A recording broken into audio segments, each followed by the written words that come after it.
having seen the revolutionary movement, be it from 60s, 70s, 60s all the way to 2020s, right? Indian revolutionary movement. How do you make an assessment of, right, the Indian revolutionary movement?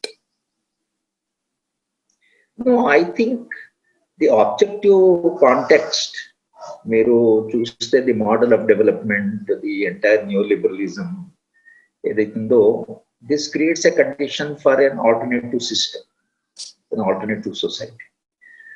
But the preparedness of the people, the fragmentation of the people, the divisions in the society continue to persist. It's preventing, because my social structure law, there are so many hurdles built into the structure that how do you overcome it?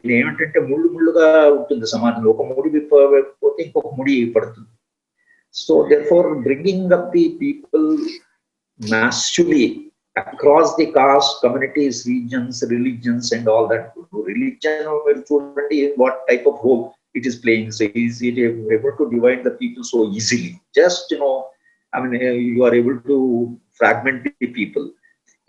అదేమో చాలా ఈజీగా పనిచేస్తుంది. Fragmentation of politics are working very effortlessly.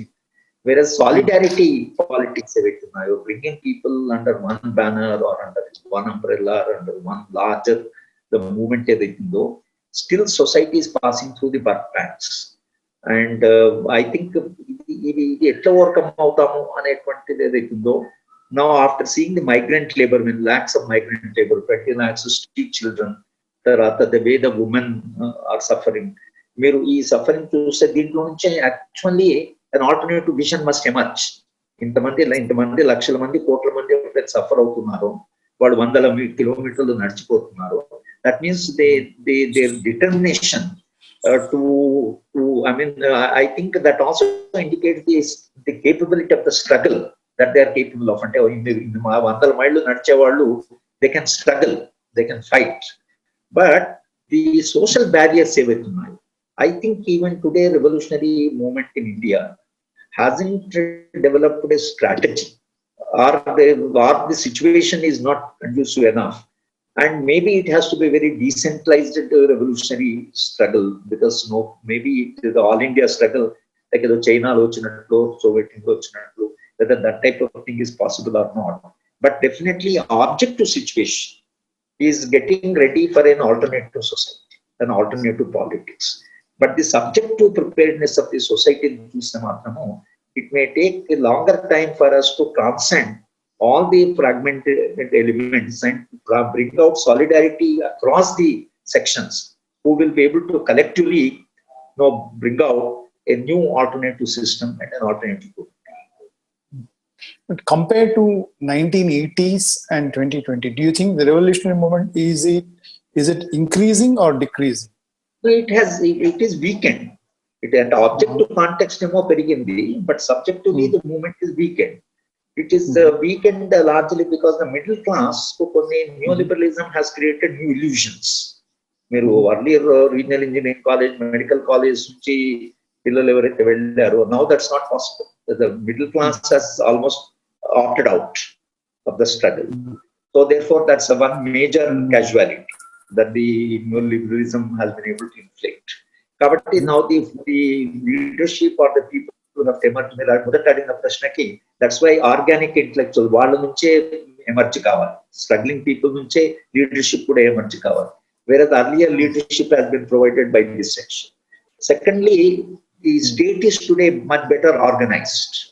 And the religion which has divided this society, it is working for the time being very well for the rulers. Fascist ideology that also indicates that if the rulers are using religion to divide the society, the alternative also is in the womb of the society. Dialectical chuste, when an alternative is emerging, then only you use the culture. So if Indian politics have fallen on the cultural resources and not the political, but they are using the cultural resources, obviously they are politically becoming bankrupt and do not have an economic policy. Therefore, you depend on culture. But once the culture is weakened and the cultural resources are exhausted, they may not have many techniques, to contain and to control, and that perhaps will lead to the greater and greater organization of the society. Common experience of suffering, which is consolidation, all time, but how much of time it will take? What strategy will evolve? What new values the society will be able to? I think it's a historical question. One has to watch very keenly, very closely, that how alternative will emerge from this chaos that we are passing.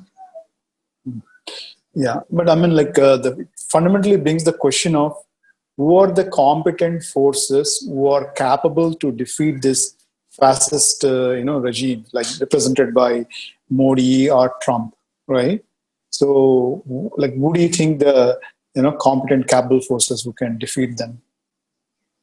No, I think one is that the neoliberalism itself perhaps will not survive long. It already is entering into a critical phase. You look at the economies, the economic development. Already we were touching the 3%, 4%. Corona has hit even that. So neoliberalism, even in the most developed countries like France, Spain, some of those countries like there also it has been exposed. And America perhaps is the best example that it has taken neoliberalism to its climax, and today the society, thousands and thousands of people are dying, lakhs of people are affected by corona, and society looks completely helpless. Now it's the time that America has to rethink about its own model of development, and Sanders was in a way emerging as some sort of alternative, but still that alternative doesn't seem to have matured to a point where American people will opt for that type of politics. But his very presence, when he talks of nationalization and when he talks of reducing inequalities, when he talks of taking up the property of the rich and all that, now that means an alternative ideology is being born, is taking birth even in a nation like United States of America.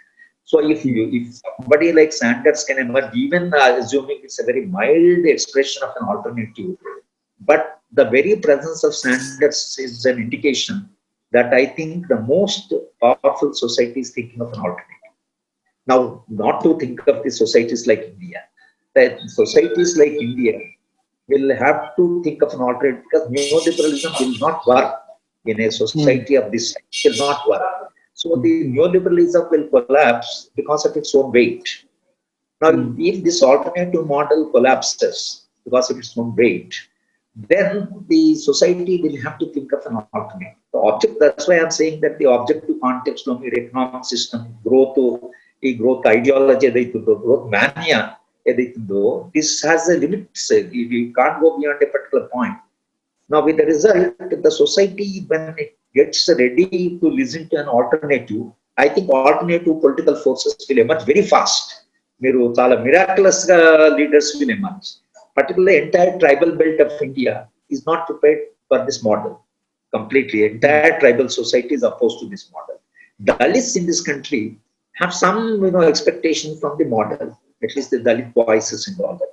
But today, suddenly 100% reservation for the scheduled tribes, the teaching positions have been removed. Now the reservations are now being revisited. Supreme Court is going on talking about the reservations. The Dalits soon will realize that it is not the mere reservation, but there are much larger questions. And that's why the alternative leaders like Jignesh or Chandrasekhar who are emerging from alternative. For example, Jignesh is talking land. He's talking about the land question, and he said that I think it's the revolutionary slogan. So therefore, the Dalit politics are also changing. Then the middle classes who are remain hugely unemployed, contractual, insecure jobs, and all that is another section of the society which will, but sometimes will go on reconciling. But I think they will soon realize that in this model there may not be a solution to their problems. So I think different sections of the society, when they're hit by the model of development, I think all these sections will have a convergence point that we have to have an alternative model which can respond to the basic problems of question of land, question of inequalities, question of poverty, question of employment, question of dignity. I think all these questions will come up at one go as the neoliberal model starts collapsing.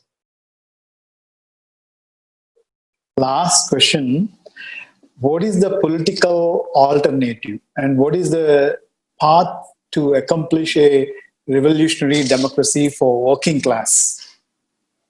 No, I think the alternative is people's struggles, people's movements, and there is no alter. The alternatives have to emerge from the people's struggles. And large scale, for example, the entire struggle, Chhattisgarh, Jharkhand, Central Bihar, Gadchiroli, Orissa, West Bengal, Telangana, Andhra, if you look at the whole belt, where the neoliberalism invaded the resources, there is a lot of struggles going on, entire tribal belt. So is the case with the entire Northeast. There is an unrest in the, so is the case with the Kashmir, right? Because we are not able to really negotiate with these questions. You find the people's struggles, people's movements of different kind. They have to have a convergence point. How the convergence point will emerge, I think, is a historical question. But without people's movements and people's struggle, no alternative will emerge. The alternatives people have to fight. For an alternative, they have to create an alternative. So final faith, final hope with the people and their increasing consciousness. And that consciousness is because of the trauma through which they are passing right now. And Corona has brought out, the Corona has done one thing. It exposed the model of development and its hollowness so thoroughly that people all over the world realizing that this model is not capable of responding to a crisis. If there is a crisis of the kind that we are passing, that Corona has thrown out. Okay, thank you, Haragopal sir. Thank you for sharing your analysis on the rights movements and the current political context. I hope that we'll continue to fight in the civil rights space, right? To Thank you. You have been one of great support from the US. We have been looking forward some of your people, your voices from US. Yeah, sure. And we thought that there are some friends all over the world. You are one of them. Yeah.